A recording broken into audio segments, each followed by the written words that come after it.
اعوذ باللہ من الشیطان الرجیم بسم اللہ الرحمن الرحیم لا يتخذ المؤمنون الكافرین اولیاء من دون المؤمنین ومن يفعل ذلك فليس من اللہ فی شیء الا ان تتقوا منهم تقات وَيُحَذِّرُكُمُ اللَّهُ نَفْسَهُ وَإِلَى اللَّهِ الْمَصِيرُ قُلْ إِن تُخْفُوا مَا فِي صُدُورِكُمْ أَوْ تُبْدُوهُ يَعْلَمْهُ اللَّهُ وَيَعْلَمُ مَا فِي السَّمَاوَاتِ وَمَا فِي الْأَرْضِ وَاللَّهُ عَلَى كُلِّ شَيْءٍ قَدِيرٌ یوم تجد کل نفس ما عملت من خیر محضرا وما عملت من سوء تود لو ان بینها وبینه امدا بعیدا ویحذرکم اللہ نفسه واللہ رعوف بالعباد صدق اللہ مولانا العلی العظیم وبلغنا نبیہ ورسولہ الکریم۔ نہ بنائیں ایمان والے کافروں کو دوست، ایمان والوں سے ہٹ کر، اور جو کوئی ایسا کرے تو اس کے لیے اللہ سے پھر کوئی تعلق نہیں ہے مگر یہ کہ تم بچاؤ کرو ان سے کوئی بچاؤ کرنا، اور اللہ تم کو ڈراتا ہے اپنی ذات سے، اور اللہ کی طرف ہی لوٹ کے جانا ہے۔ تو کہہ کہ اگر تم چھپاؤ جو تمہارے سینوں میں ہے یا تم اس کو ظاہر کرو، اللہ اس کو جانتا ہے، اور وہ جانتا ہے جو آسمانوں میں ہے اور جو زمین میں ہے، اور اللہ ہر چیز پر قادر ہے۔ جس دن کے پائے گا ہر نفس جو بھی کوئی اس نے بھلائی کی ہوگی اپنے سامنے اور جو برائی کی ہوگی، وہ چاہے گا کہ کاش اس کے اور اس کے درمیان دور کا فاصلہ ہو جاتا، اور اللہ تم کو ڈراتا ہے اپنی ذات سے، اور اللہ بندوں پر مہربان ہے۔ محترم احباب، گزشتہ درس میں جو دو آیات مبارکہ تلاوت کی گئی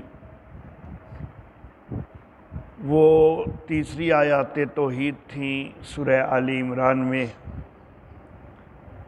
تیسرا وہ مقام تھا کہ جس میں مسئلہ توحید کو بہت کھول کے بیان کیا گیا۔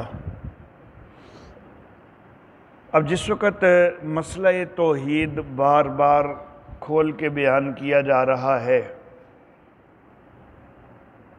تو پھر دو گروہ ہو جاتے ہیں۔ ایک گروہ ہوتا ہے ماننے والوں کا اور ایک ہوتا ہے نہ ماننے والوں کا۔ ان کے درمیان ایک بنیادی فرق آ جاتا ہے کہ ایک اللہ کے دین کو، اللہ کی توحید کو مان رہے ہیں، اور دوسرے اللہ کے دین کو، اللہ کی توحید کو نہیں مان رہے۔ جو مان رہے ہیں ان کو مومن کہا جاتا ہے، جو نہیں مان رہے ان کو کافر کہا جاتا ہے۔ تو اب اللہ رب العزت اہل ایمان سے خطاب کرتے ہوئے یہ بات ارشاد فرماتے ہیں کہ جب تم نے مان لیا ہے انہوں نے نہیں مانا، یہ ایک بڑا بنیادی فرق آ گیا تمہارے اور ان کے درمیان۔ تو جب یہ ایک فرق آ چکا ہے تو فرق آنے کے بعد پھر اکٹھے تو نہیں ہونا چاہیے، پھر آپس کی دوستیاں اور آپس کے تعلقات محبتوں والے تو نہیں ہونے چاہیے۔ جب ایک بنیاد کا ہی فرق ہو چکا ہے تو ان کے ساتھ کوئی گہری دوستی کرنا وہ جائز کوئی نہیں، ان کے ساتھ قلبی دوستی کرنا وہ جائز کوئی نہیں۔ تو یہ اللہ رب العزت یہاں پر ذکر فرما رہے ہیں، کیونکہ تمہاری اور ان کی بنیاد ہی الگ الگ ہو چکی۔ غیر مسلموں کے ساتھ معاشرتی تعلقات وہ رکھنا جائز ہوتا ہے۔ نبی اکرم صلی اللہ علیہ وآلہ وسلم مدینہ کے اندر رہے، اور مدینہ کے اندر یہود بھی آباد ہیں، اور ان کے ساتھ لین دین بھی ہوتا رہا، معاشرتی تعلقات قائم رہے۔ تو معاشرتی تعلقات رکھنا یہ جائز ہے۔ غیر مسلموں سے اچھے اخلاق سے پیش آنا یہ بھی جائز ہے۔ رحمت کائنات سید الانبیاء صلی اللہ علیہ وآلہ وسلم ساری کائنات میں سے سب سے زیادہ اعلیٰ اخلاق والے تھے، اور غیر مسلموں سے بھی نبی اکرم صلی اللہ علیہ وآلہ وسلم جب بھی کوئی کلام کرتے، خطاب کرتے تو بڑے اعلیٰ اخلاق کے ساتھ ہی بات کرتے۔ مدینہ کے یہود کے ساتھ کئی معاملات کے اندر گفتگو ہونی ہے۔ نجران کے عیسائیوں کا وفد بھی آیا اور ان کو مسجد نبوی کے اندر ٹھہرایا گیا، حتیٰ کہ مسجد کے اندر ان کو اپنی عبادت کی بھی اجازت دی گئی۔ تو بہرحال اعلیٰ اخلاق سے پیش آنا تو یہ بھی جائز ہے، اس میں بھی کوئی حرج نہیں۔ لیکن ایسی قلبی دوستی لگانا، ایسی محبت ان سے قائم کر لینا کہ وہ محبت جو ہے اسلام کی محبت پر بھی غالب آنی شروع ہو جائے، شعائر اسلام پیچھے ہونے شروع ہو جائیں، وہ محبت آگے بڑھنے لگ جائے، آپ کا وہ ایسا گہرا دوست بن گیا ہے کہ اگر وہ آپ کے دین کی بھی توہین کر لیتا ہے تو آپ اس کو برداشت کرنے لگ جاتے ہیں کہ چلو جی یاری بیلی یہ خیر ہے۔ یاریوں کے اندر، دوستیوں کے اندر تھوڑی بہت باتیں ہو جاتی ہیں، حالانکہ یہ کوئی تھوڑی بہت بات نہیں ہے، وہ تمہارے دین کی توہین کر رہا ہے۔ یاری دوستی میں اتنا آگے بڑھ جانا کہ شاعر اسلام جو ہیں ان کو تم نظر انداز کرنا شروع کر دو، تو ایسی قلبی محبتیں، ایسی گہری دوستیاں وہ قطعاً جائز کوئی نہیں ہے۔ غیر مسلم تمہارے ساتھ جنگ کر رہے ہوں اور ان حالات میں بھی تم ان سے دوستیاں نبھا رہے ہو تو ایسا قطعاً جائز نہیں ہے۔ اچھے معاشرتی تعلقات اپنی جگہ، لیکن ان سے قلبی محبت، گہری دوستی وہ جائز نہیں۔ کس قدر جائز نہیں؟ اللہ رب العزت نے یہاں پر بڑے شدید لفظ استعمال فرمائے ہیں۔ اللہ فرماتے ہیں وَمَن يَفْعَلْ ذَلِكَ، جو کوئی ایسا کرے گا، غیر مسلموں کے ساتھ، کافروں کے ساتھ گہری دوستیاں لگائے گا، فَلَيْسَ مِنَ اللَّهِ فِي شَيْءٍ، اس کا پھر اللہ سے کوئی تعلق نہیں ہے۔ تو کس قدر شدید لفظ ہیں کہ اللہ رب العزت کے، کہ اگر تم نے ان کے ساتھ بنانی ہے تو پھر میرے ساتھ تمہارا کوئی تعلق نہیں ہے۔ اللہ تمہیں انتخاب کرنا ہوگا کہ یا تو اللہ رب العزت کو چاہتے ہو تو پھر ان سے تعلقات اس طرح کے نہیں ہونے چاہیے، اور اگر ان کے ساتھ اس طرح کے تعلقات رکھنے ہیں تو پھر اللہ کا تمہارے ساتھ کوئی تعلق نہیں ہے۔ إِلَّا أَن تَتَّقُوا مِنْهُمْ تُقَاتٍ، ہاں البتہ یہ اتنی گنجائش ضرور ہے کہ تم ان سے کوئی تحفظ کرنا چاہو، بچاؤ کرنا چاہو، اپنا بچاؤ، تو یہ گنجائش موجود ہے۔ کیا مراد؟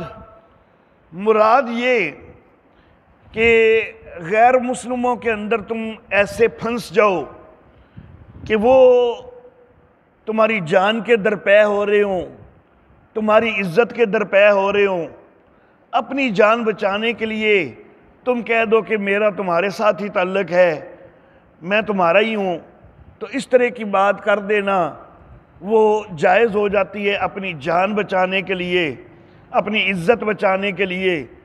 تو گہری دوستی جائز کوئی نہیں، دل کی محبت جائز کوئی نہیں۔ زبان سے تمہیں کوئی ایسے لفظ کہنے پڑ جائیں تو ان کے ساتھ ہونے کا اظہار کرنا پڑ جائے تو کر دو، اس میں کوئی حرج نہیں۔ بلکہ بعض اوقات تو معاملہ یہاں تک بھی ہوتا ہے کہ کلمہ کفر تک کہنا وہ بھی جائز ہو جاتا ہے۔ اگر جان بچانی ہے، کفار کے چنگل کے اندر ایسے پھنس چکے ہیں کہ جب تک کلمہ کفر نہ کہیں جان نہیں بچتی، تو جان بچانی جائز ہو جاتی ہے۔ اگرچہ بندہ شہادت قبول کر لے اور کفر کے کلمے سے پھر بھی اجتناب کرے تو یہ زیادہ اونچا درجہ ہے، اس کو عظیمت کہتے ہیں، اس کا مرتبہ زیادہ ہے۔ لیکن اگر بہرحال کوئی جان بچانا چاہتا ہے تو کفریہ کلمے سے اگر جان بچتی ہے تو جان بچانی جائز ہے۔ بہت سارے معاملات ایسے ہوتے ہیں کہ مثال کے طور پر ایک طرف یہ ہے کہ حلال چیز کھانے کے لیے میسر کوئی نہیں، صرف حرام ہی میسر ہے، اور دوسری طرف یہ ہے کہ اپنی جان جا رہی ہے، اگر نہیں کھاتا تو ہلاکت ہوتی ہے۔ تو یہاں پر ہم یہ لفظ استعمال کرتے ہیں کہ نہیں، جان بچانی فرض ہے۔ حرام کھا لو بے شک، لیکن جان بچانی فرض ہے۔ لیکن یہ جو معاملہ ہے یہاں پر میں فرض نہیں کہہ رہا، یہاں پر میں یہ کہہ رہا ہوں کہ جائز ہے جان بچا لینی۔ عظیمت اسی میں ہے کہ بندہ شہادت بھی قبول کر لے لیکن کلمہ کفر نہ کہے، عظیمت اس میں ہے۔ لیکن بہرحال اگر کوئی جان بچانے کے لیے کلمہ کفر بول دے، گنجائش ہے، جائز ضرور ہے، فرض کوئی نہیں ہے۔ حضرت عمار ابن یاسر رضی اللہ تعالی عنہ، ان کے والد گرامی حضرت یاسر رضی اللہ تعالی عنہ کو ان کی آنکھوں کے سامنے بڑی بے دردی سے شہید کر دیا گیا۔ ان کی والدہ حضرت سمیہ رضی اللہ تعالی عنہا، ان کو بھی حضرت عمار رضی اللہ تعالیٰ عنہ کی آنکھوں کے سامنے بڑی بے دردی سے شہید کر دیا گیا۔ خود حضرت عمار ابن یاسر رضی اللہ تعالیٰ عنہ کو پانی میں غوطے دیے جا رہے ہیں اور کئی طرح سے اذیتیں اور تکلیفیں دی جا رہی ہیں، اور ان کے والدین کو شہید کرنے کے بعد اب کفار ان کو شہید کرنے کے بھی درپے ہو چکے ہیں، اور ان کو لگ رہا ہے کہ اب اگر میں نے کلمہ کفر نہ بولا تو انہوں نے مجھے شہید کر دینا ہے۔ تو حضرت عمار ابن یاسر رضی اللہ تعالیٰ عنہ نے اپنی جان بچانے کے لیے کفریہ کلمہ بول دیا، غالباً یہ بول دیا کہ میں محمد صلی اللہ علیہ وسلم کو نبی نہیں مانتا، یا اس قسم کا کوئی بھی جملہ بول دیا، کفریہ کلمہ کہہ دیا اپنی جان بچانے کے لیے۔ حضرت عمار ابن یاسر رضی اللہ تعالی عنہ خود ابھی نبی اکرم صلی اللہ علیہ وآلہ وسلم تک نہیں پہنچے، ایک دوسرا صحابی پہلے پہنچ گیا، اور اس نے جا کے نبی اکرم صلی اللہ علیہ وآلہ وسلم سے کہہ دیا کہ عمار تو کافر ہو گیا، اس نے تو کفریہ کلمہ کہہ دیا۔ تو نبی اکرم صلی اللہ علیہ وآلہ وسلم نے فرمایا کہ عمار سے مجھے یہ گمان کوئی نہیں کہ عمار کبھی کافر ہو جائے، اللہ نے اس کے سر کے بالوں سے پاؤں کے ناخن تک اس کے اندر ایمان بھر دیا ہوا ہے، تو وہ کافر نہیں ہو سکتا۔ بہرحال نبی اکرم صلی اللہ علیہ وآلہ وسلم کو 100% اعتماد تھا کہ حضرت عمار رضی اللہ تعالیٰ عنہ کفریہ کلمہ صرف جان بچانے کے لیے انہوں نے کہا ہے، وہ کافر نہیں ہوئے، دل سے کوئی انہوں نے کفر کو قبول نہیں کیا۔ تھوڑی دیر بعد حضرت عمار رضی اللہ تعالیٰ عنہ روتے ہوئے حاضر ہو گئے، آقا آپ کو معلوم ہے میرے والدین کو شہید کر دیا گیا میرے سامنے، اور مجھے بھی وہ شہید کرنے کے درپے تھے، اس حالت میں نے اپنی جان بچانے کے لیے کفریہ کلمہ بول دیا ہے، لیکن میں پریشان ہوں کہ میری آخرت نہ خراب ہو گئی ہو۔ اللہ اللہ، اب نبی اکرم صلی اللہ علیہ وسلم کو تو پہلے سے اعتماد ہے کہ انہوں نے دل سے نہیں بولا، لیکن شاید وہ بندہ جس نے آ کے پہلے بات کہی تھی وہ بھی ادھر قریب ہی ابھی موجود ہو، تو اس کو نبی اکرم صلی اللہ علیہ وسلم نے جو ہے وہ سنوانا ہو، دکھلانا ہو، یا دیگر صحابہ کرام پر اظہار کروانا ہو، تو نبی اکرم صلی اللہ علیہ وسلم نے حضرت عمار سے پوچھا کہ آپ نے چلو کفر یا کلمہ تو بول دیا ہے، اپنے دل کی کیفیت بتاؤ، دل کی کیفیت کیا تھی؟ تو حضرت عمار کہنے لگے آقا دل تو ایمان کے اوپر پوری طرح مطمئن تھا، دل کے اندر تو کفر کا کوئی شائبہ موجود کوئی نہیں تھا۔ تو نبی اکرم صلی اللہ علیہ وآلہ وسلم نے فرمایا کہ اگر آئندہ بھی وہ کوئی ایسا کریں تو پھر بھی تمہیں کلمہ کہنا پڑ جائے کفریہ تو کہہ دیا کر، کوئی حرج نہیں ہے۔ تو اب گنجائش جو ہے وہ نبی اکرم صلی اللہ علیہ وسلم نے خود جو ہے وہ دے دی کہ آئندہ بھی اگر اس طرح کے حالات میں پھنس جائے تو یہ کفریہ کلمہ کہا جا سکتا ہے، گنجائش ہے، جائز ہے۔ حضرت حسن بصری رحمہ اللہ وہ ایک روایت کرتے ہیں، اگرچہ روایت مرسل ہے لیکن بہرحال علماء اس کو بیان کرتے ہیں کہ مسیلمہ کذاب کے پاس دو صحابہ کرام، دو مسلمان مسیلمہ کذاب کے پاس پھنس گئے۔ مسیلمہ کذاب نے، یہ جو مسیلمہ کذاب ہے نا، نبوت کا جھوٹے دعوے دار تھا لیکن نبی اکرم صلی اللہ علیہ وسلم کی نبوت کا انکار نہیں کرتا تھا۔ یہ کہتا تھا کہ میں تابع نبی ہوں، وہ بھی نبی ہیں اور میں ان کا تابع ہو کر نبی بناؤں۔ جس طرح مرزا غلام احمد قادیانی بدبخت جو ہے نا، تو یہ بھی اپنے آپ کو تابع نبی کہتا تھا۔ یہ نبی اکرم صلی اللہ علیہ وسلم کی نبوت کا انکار نہیں کرتا تھا، کہتا تھا وہ بھی نبی ہیں اور وہ سب سے بڑے نبی ہیں اور میں بھی لیکن ان کے تابع نبی ہوں۔ تو بہرحال یہ مسیلمہ کذاب کی بھی صورتحال یہ تھی کہ یہ نبی اکرم صلی اللہ علیہ وسلم کا انکار کر کے نبوت کا دعویٰ نہیں کر رہا تھا، ان کی نبوت کا بھی اظہار کرتا تھا اور ساتھ اپنی نبوت کا جھوٹا اظہار بھی کرتا تھا۔ تو دو صحابی پھنس گئے نا، تو اس نے ایک سے کہا کہ کیا تو یہ اقرار کرتا ہے کہ محمد صلی اللہ علیہ وسلم اللہ کے رسول ہیں؟ انہوں نے کہا کہ ہاں میں یہ گواہی دیتا ہوں کہ محمد صلی اللہ علیہ وسلم اللہ کے رسول ہیں۔ اچھا کیا تو یہ بھی گواہی دیتا ہے کہ میں اللہ کا رسول ہوں؟ اب اس صحابی نے سوچا کہ اگر میں انکار کروں تو اس نے مجھے قتل کر دینا ہے۔ اس نے جان بچانے کے لیے ایک صحابی نے کہہ دیا کہ ہاں میں گواہی دیتا ہوں کہ آپ بھی اللہ کے رسول ہیں۔ اس نے اس صحابی کو چھوڑ دیا۔ اب دوسرے کی طرف مخاطب ہوا کہ تو گواہی دیتا ہے کہ محمد صلی اللہ علیہ وسلم اللہ کے رسول ہیں؟ جی میں گواہی دیتا ہوں کہ محمد صلی اللہ علیہ وسلم اللہ کے رسول ہیں۔ اچھا تو یہ بھی گواہی دیتا ہے کہ میں اللہ کا رسول ہوں؟ جی پتہ نہیں تسی کی بولے، سنیا نہیں گیا مینوں۔ اس نے پھر کہا اچھا تو یہ گواہی دیتا ہے کہ محمد صلی اللہ علیہ وسلم اللہ کے رسول ہیں؟ جی میں گواہی دیتا ہوں کہ محمد صلی اللہ علیہ وسلم اللہ کے رسول ہیں۔ تو یہ بھی مانتا ہے کہ میں بھی اللہ کا رسول ہوں؟ کی آکھیا جے مینوں کوئی سنیا نہیں جا رہا، پتہ نہیں چلتا پہ تسی کوئی کی اندے ہو پہ۔ اس نے پھر تیسری دفعہ کہا کہ محمد صلی اللہ علیہ وسلم اللہ کے رسول ہے، یہ گواہی دیتا ہے؟ جی میں گواہی دیتا ہوں کہ محمد صلی اللہ علیہ وسلم اللہ کے رسول ہے۔ یہ بھی مانتا ہے، یہ بھی گواہی دیتا ہے کہ میں اللہ کا رسول ہوں۔ یہ پتہ نہیں تسی کی پہ بول دیو، میرے تے آواز ہی نہیں آندی پئی، تہاڈی سنی نہیں جاندا، بالکل تہاڈی گل ہی نہیں سنی جا رہی۔ وہ کہنے لگا کہ تینوں اپنے مطلب دیاں ساریاں سنیاں جاندیاں نے، میرے مطلب دی کیوں نہیں سنی جاندی؟ تو بہرحال اس بدبخت نے اس صحابی کو شہید کروا دیا۔ نبی اکرم صلی اللہ علیہ وآلہ وسلم تک دونوں صحابہ کرام کا معاملہ پہنچا تو نبی اکرم صلی اللہ علیہ وآلہ وسلم نے فرمایا کہ ایک نے بڑی کامیابی حاصل کر لی اور دوسرے نے گنجائش سے فائدہ اٹھا کے اپنی جان بچا لی۔ تو یہاں پر بھی گنجائش جو ہے وہ ظاہر ہو رہی ہے کہ جان بچانے کے لیے بہرحال جس نے گنجائش سے فائدہ اٹھایا ہے تو وہ بھی بہرحال کافر نہیں ہو گیا، اس کی صحابیت بھی قائم رہی، اس کا ایمان بھی قائم رہا۔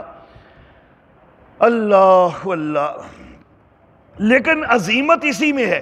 نبی اکرم صلی اللہ علیہ وسلم نے فرمایا کہ ایک نے بڑی کامیابی حاصل کر لی، تو عظیمت اسی کی ہے کہ جس نے بڑی کامیابی حاصل کر لی۔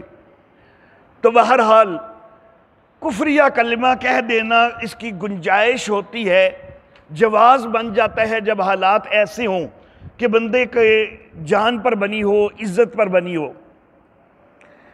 لیکن کچھ لوگ پھر اس آیت مبارکہ سے تقیہ ثابت کرنا شروع کر دیتے ہیں کہ ساری زندگی بھی بندہ جو ہے وہ اپنا دین چھپا کے بیٹھا رہے، وہ بھائی یہاں سے قطعاً ثابت کوئی نہیں ہوتا۔ یہاں پر اللہ رب العزت نے اللہ کے ساتھ فرمایا ہے کہ صرف اپنا کچھ بچاؤ کرنا ہو تو اتنی گنجائش ہے، یہ کوئی گنجائش نہیں ہے کہ ساری زندگی اپنا جو ہے وہ مسلک چھپا کے، ایمان چھپا کے بندہ جو ہے وہ بیٹھا رہے کہ جی میں تقیہ کر رہا ہوں، اور پھر تقیے کو جو ہے وہ ثواب بھی سمجھا جاتا ہو۔ پھر اصل میں یہ تقیہ کی ان کو جو ہے نا مسئلہ بنانے کی ضرورت کیوں پیش آتی ہے کہ حضرت علی رضی اللہ تعالی عنہ، انہوں نے حضرت ابوبکر صدیق رضی اللہ تعالیٰ عنہ کی بھی خلافت کو بھی مانا ہے، حضرت عمر فاروق رضی اللہ تعالیٰ عنہ کی خلافت کو بھی مانا ہے، حضرت عثمان ذی النورین رضی اللہ تعالیٰ عنہ کی خلافت کو بھی مانا ہے۔ تو اس وجہ سے ان کو جو ہے نا یہ مسئلہ بنانے کی ضرورت پیش آتی ہے جی کہ وچوں کوئی نہیں سن مانتے تے صرف تقیہ کیتا ہوا سی، تے تقیہ بھی ایک عبادت ہے۔ حالانکہ یہ کوئی تقیہ شکیہ جائز نہیں ہے کہ بندہ کوئی 20-24 سال 25 سال اپنا ایمان جو ہے وہ چھپائے رکھے، اپنی خلافت کا حق چھپائے رکھے۔ اللہ کی طرف سے بقول ان کے مامور من اللہ تھے، اللہ کی طرف سے وہ مامور ہو کر خلیفہ بنے ہوئے تھے، لیکن اپنی خلافت کو چھپائے رکھا، تو اس طرح کا تقیہ وغیرہ وہ یہاں سے ثابت قطعاً نہیں ہوتا۔ ایک طرف حضرت علی رضی اللہ تعالی عنہ ان کا رتبہ بیان کرتے ہوئے جس وقت افراد سے کام لیتے ہیں، ان کی طاقت اور قوت کو بیان کرنے کے لیے، تو پھر یہاں تک چلے جاتے ہیں کہ جی خیبر کا دروازہ اتنا بڑا اور اتنا بھاری تھا کہ کئی بندے زور لگا کے مل کے اس کو کھولتے تھے، اور بند کرنا ہوتا تھا تو پھر بھی کئی بندے مل کے زور لگا کے بند کرتے تھے، لیکن حضرت علی اتنے طاقت والے تھے کہ انہوں نے ایک ہاتھ سے اس کے کنڈے کو پکڑا اور دروازے کو اکھیڑ دیا، اور اکھیڑ کے اپنے سامنے اس کو ڈھال بنا لیا، اور اس کو ڈھال بنا کے تو جنگ کرتے رہے۔ بھئی یہ اتنا بڑا دروازہ اگر آگے ڈھال کے طور پر ہے تو پھر تلوار کدھر سے چلا رہے تھے؟ دروازہ تو وہ بہت دور دور تک پھیلا ہوگا آگے، تو تلوار چلانے کی تو جگہ ہی کوئی نہیں رہی کہ اندر سے کوئی کھڑکی بنائی تھی پھر تلوار چلانے کے لیے۔ تو ایک طرف افراد کرنے کی طرف آتے ہیں تو وہ یہاں تک پہنچ جاتے ہیں۔ حضرت عمر فاروق رضی اللہ تعالیٰ عنہ سے تلخ کلامی ہو گئی جی معاذ اللہ حضرت علی رضی اللہ تعالیٰ عنہ کی، تو حضرت علی رضی اللہ تعالیٰ عنہ کے پاس کمان تھی، حضرت علی نے کمان پھینکی، وہ بہت بڑا اژدہا بن گئی، اور بہت بڑا اژدہا بن کے وہ لپکی حضرت عمر فاروق کی طرف۔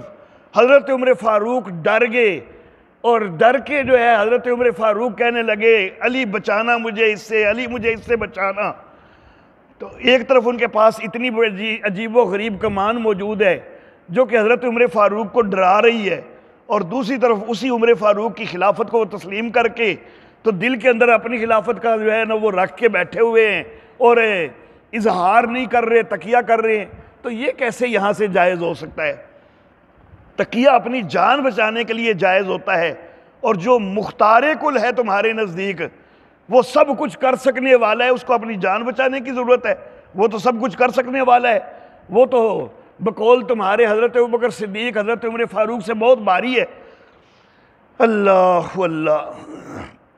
پھر دوسری طرف علم کا مرتبہ بھی کہ جی حضرت سلمان فارسی رضی اللہ تعالیٰ عنہ کو بھیجا، حضرت علی رضی اللہ تعالیٰ عنہ نے حضرت عمر فاروق رضی اللہ تعالیٰ عنہ کے پاس کہ آپ کے پاس ایک مال آیا ہے اور پتہ چلا ہے کہ آپ تو اس کو اپنے پاس سمیٹ کے رکھنے والے ہیں، اس کو اپنے پاس نہ سمیٹے، اس کو لوگوں میں تقسیم کریں۔